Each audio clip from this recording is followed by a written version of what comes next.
Hello दोस्तों, BPSC घटना चक्र सामान्य अध्ययन है।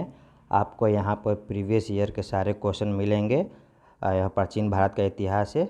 आइए स्टार्ट करते हैं। मेगास्थनीज दूध था, तो इसका आंसर हो जाएगा आपका ए, सेल्यूकस निकेटर का जो था दूध था। अगला क्वेश्चन देखते हैं। अंतिम मौर्य सम्राट था, अंतिम मौर्य सम्राट था, तो इसका आंसर हो जाएगा आपका डी, वृहदर जो था अंतिम मौर्य सम्राट था। अगला क्वेश्चन देखते हैं। किस अभिलेख में रुद्रदामन की विभिन्न उपलब्धियां वर्णित है? किस अभिलेख में रुद्रदामन प्रथम की विभिन्न उपलब्धियां वर्णित है? तो इसका आंसर हो जाएगा आपका ए, जूनागढ़ अभिलेख में। अगला क्वेश्चन देखते हैं। निम्नलिखित राजाओं में से किसका जैन धर्म के प्रति भारी झुकाव था? निम्नलिखित में से राजाओं में से किसका जैन धर्म के प्रति भारी झुकाव था? तो इसका आंसर हो जाएगा आपका सी, खारवेल के प्रति। अगला क्वेश्चन देखते हैं। कलिंग नरेश खारवेल का संबंध था, कलिंग नरेश खारवेल का संबंध था, इसका आंसर हो जाएगा आपका ए, महामेघवाहन वंश से। अगला क्वेश्चन देखते हैं। प्राचीन भारत का नेपोलियन किसे कहा जाता है? प्राचीन भारत का नेपोलियन किसे कहा जाता है?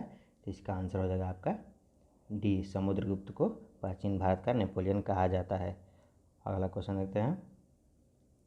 गुप्त सम्राट जिसने हुनों को पराजित किया थे, गुप्त सम्राट जिसने हुनों को पराजित किया था वो कौन थे? तो इसका आंसर हो जाएगा आपका सी, स्कंदगुप्त थे।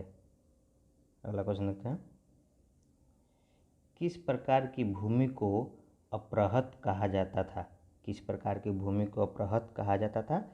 तो इसका आंसर हो जाएगा आपका ए, बिना जोती हुई जंगली भूमि को अपरहत कहा जाता था। अगला क्वेश्चन देखते हैं।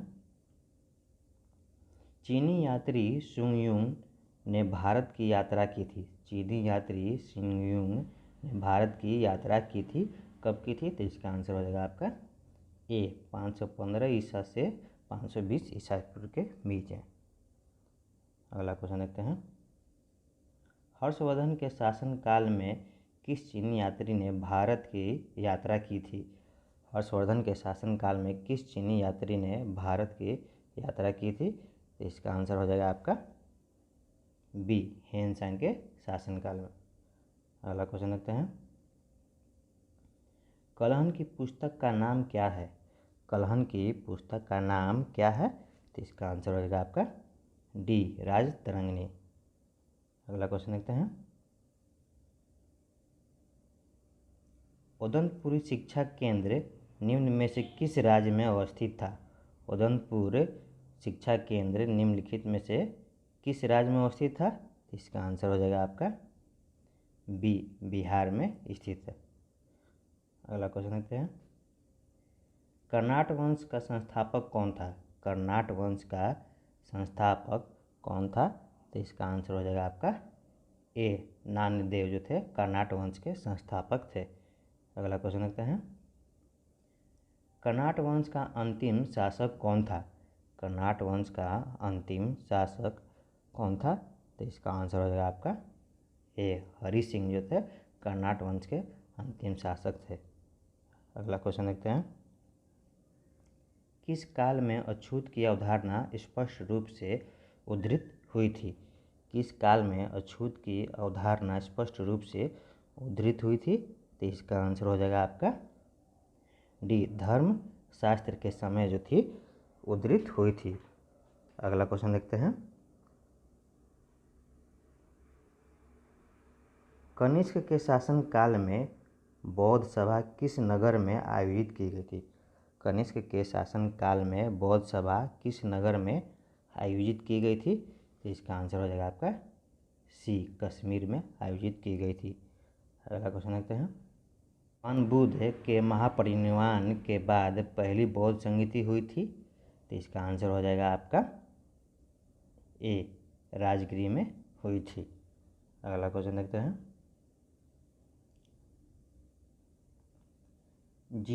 बुद्ध के जीवन की 4 महत्वपूर्ण घटनाओं और उनके संबंध में 4 स्थानों को नीचे उल्लेख है। यह 2 स्तंभ 1 और 2 में अंकित है। इसका सुमेलन कीजिए। तो इसका आंसर हो जाएगा आपका सी। जन्म जो है आपको लुम्बिनी में हुआ था। ज्ञान प्राप्ति जो है आपका बोध गया में हुआ था। प्रथम वचन जो था आपका सारनाथ में दिए थे। और निधन जो है आपको कुशीनगर में हुए थे। तो इसका आंसर हो जाएगा आपका सी। अगला क्वेश्चन देखते हैं। बोध गया में महाबोधि मंदिर बनाया गया है जहाँ, तो इसका आंसर हो जाएगा आपका बी, गौतम बुद्ध को ज्ञान प्राप्त हुआ है। अगला क्वेश्चन देखते हैं। गौतम बुद्ध को एक देवता का स्थान किस राजा के युग में प्राप्त हुआ? गौतम बुद्ध को एक देवता का स्थान किस राजा के युग में प्राप्त हुआ? तो इसका आंसर हो जाएगा आपका बी, कनिष्क के। कनिष्क जो राजा थे उस समय गौतम बुद्ध को एक देवता का स्थान प्राप्त हुआ था। अगला क्वेश्चन देखते हैं। ईसा पूर्व 6ठी सदी में विश्व की प्रथम गणतंत्रात्मक व्यवस्था कहाँ थी? ईसा पूर्व 6ठी सदी में विश्व की प्रथम गणतंत्रात्मक व्यवस्था कहाँ थी? तो इसका आंसर हो जाएगा आपका ए, वैशाली में थी। अगला क्वेश्चन देखते हैं। मुगल चित्रकला किसके नेतृत्व में अपने शीर्ष बिंदु पर थी? मुगल चित्रकला किसके नेतृत्व में अपने शीर्ष बिंदु पर थी? इसका आंसर हो जाएगा आपका ए, जहांगीर के शासनकाल में जो था आपका मुगल चित्रकला शीर्ष बिंदु पर था। अगला क्वेश्चन देखते हैं। 16 महाजनपदों की सूची उपलब्ध है। 16 महाजनपदों की सूची उपलब्ध है। तो इसका आंसर हो जाएगा आपका बी, अंगुत्तर निकाय में उपलब्ध है। अगला क्वेश्चन देखते हैं। नालंदा विश्वविद्यालय की स्थापना का युग है। नालंदा विश्वविद्यालय के स्थापना का युग है।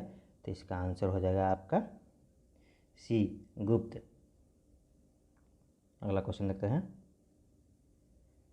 नालंदा विश्वविद्यालय किस लिए विश्व प्रसिद्ध था? नालंदा विश्वविद्यालय किस लिए विश्व प्रसिद्ध था? तो आपका इसका आंसर हो जाएगा सी, बौद्ध धर्म दर्शन के लिए प्रसिद्ध था। अगला क्वेश्चन देखते हैं। मध्यकालीन भारत में मनसबदारी व्यवस्था क्यों लागू की गई थी? मध्यकालीन भारत में मनसबदारी व्यवस्था क्यों लागू की गई थी? तो इसका आंसर हो जाएगा आपका बी, सैनिकों की सुगमता से भर्ती हेतु। अगला क्वेश्चन देखते हैं। नीचे दिए गए जिनमें एक कथन ए और दूसरा कथन आर है, दोनों को ध्यानपूर्वक पढ़ें। 12वीं शताब्दी के अंत तक नालंदा महाविहार का पतन हो गया। कारण आर है, महाविहार को राजकीय प्रश्रय मिलना बंद हो गया था। तो इसका आंसर होगा आपका बी, दोनों। आर, ए और आर दोनों सही है, परंतु आर जो है ए की व्याख्या नहीं करता है। अगला क्वेश्चन देखते हैं। प्रथम मगध साम्राज्य का उत्कर्ष किस शताब्दी में हुआ था? प्रथम मगध साम्राज्य का उत्कर्ष किस शताब्दी में हुआ था? तो इसका आंसर हो जाएगा आपका बी, 6ठी शताब्दी में हुआ था। अगला क्वेश्चन देखते हैं। मगध की राजधानी कौन सी थी? मगध की राजधानी कौन सी थी? तो आपका इसका आंसर हो जाएगा सी, राजगिरी जो थी मगध की राजधानी थी। उसके बाद में आपका पाटलिपुत्र हो गया था। अगला क्वेश्चन देखते हैं। नंदवंश के पश्चात मगध पर किस राजवंश ने शासन किया? नंदवंश के पश्चात मगध पर किस राजवंश ने शासन किया? तो इसका आंसर हो जाएगा आपका ए, मौर्य राजवंश ने शासन किया। अगला क्वेश्चन देखते हैं। जिसके ग्रंथ में चंद्रगुप्त मौर्य का विशिष्ट रूप से वर्णन हुआ है वह है? जिसके ग्रंथ में चंद्रगुप्त मौर्य का विशिष्ट रूप से वर्णन हुआ है वह है? इसका आंसर हो जाएगा सी, विशाख दत्त जो है चंद्रगुप्त मौर्य के विशिष्ट रूप से उसमें वर्णन किया गया है। अगला क्वेश्चन देखते हैं। निम्नलिखित में से मगध का कौन सा राजा सिकंदर महान के समकालीन था? निम्नलिखित में से मगध का कौन सा राजा सिकंदर महान के समकालीन था? तो इसका आंसर हो जाएगा आपका बी, धनाना राजा सिकंदर के समकालीन था। अगला क्वेश्चन देखते हैं। पाटलिपुत्र में स्थित चंद्रगुप्त का महल मुख्यतः बना था। पाटलिपुत्र में स्थित चंद्रगुप्त का महल मुख्यतः बना था, तो इसका आंसर हो जाएगा आपका सी, लकड़ी का बना था। अगला क्वेश्चन देखते हैं, अष्टप्रधान का गठन किसने किया था? अष्टप्रधान का गठन किसने किया था? तो इसका आंसर हो जाएगा आपका डी, शिवाजी ने किया था। अगला क्वेश्चन देखते हैं, निम्नलिखित में से किस मौर्य राजा ने दक्कन की विजय प्राप्त की थी? निम्न में से किस मौर्य राजा ने दक्कन की विजय प्राप्त की थी? तो इसका आंसर हो जाएगा आपका बी, चंद्रगुप्त ने दक्कन की विजय प्राप्त की थी।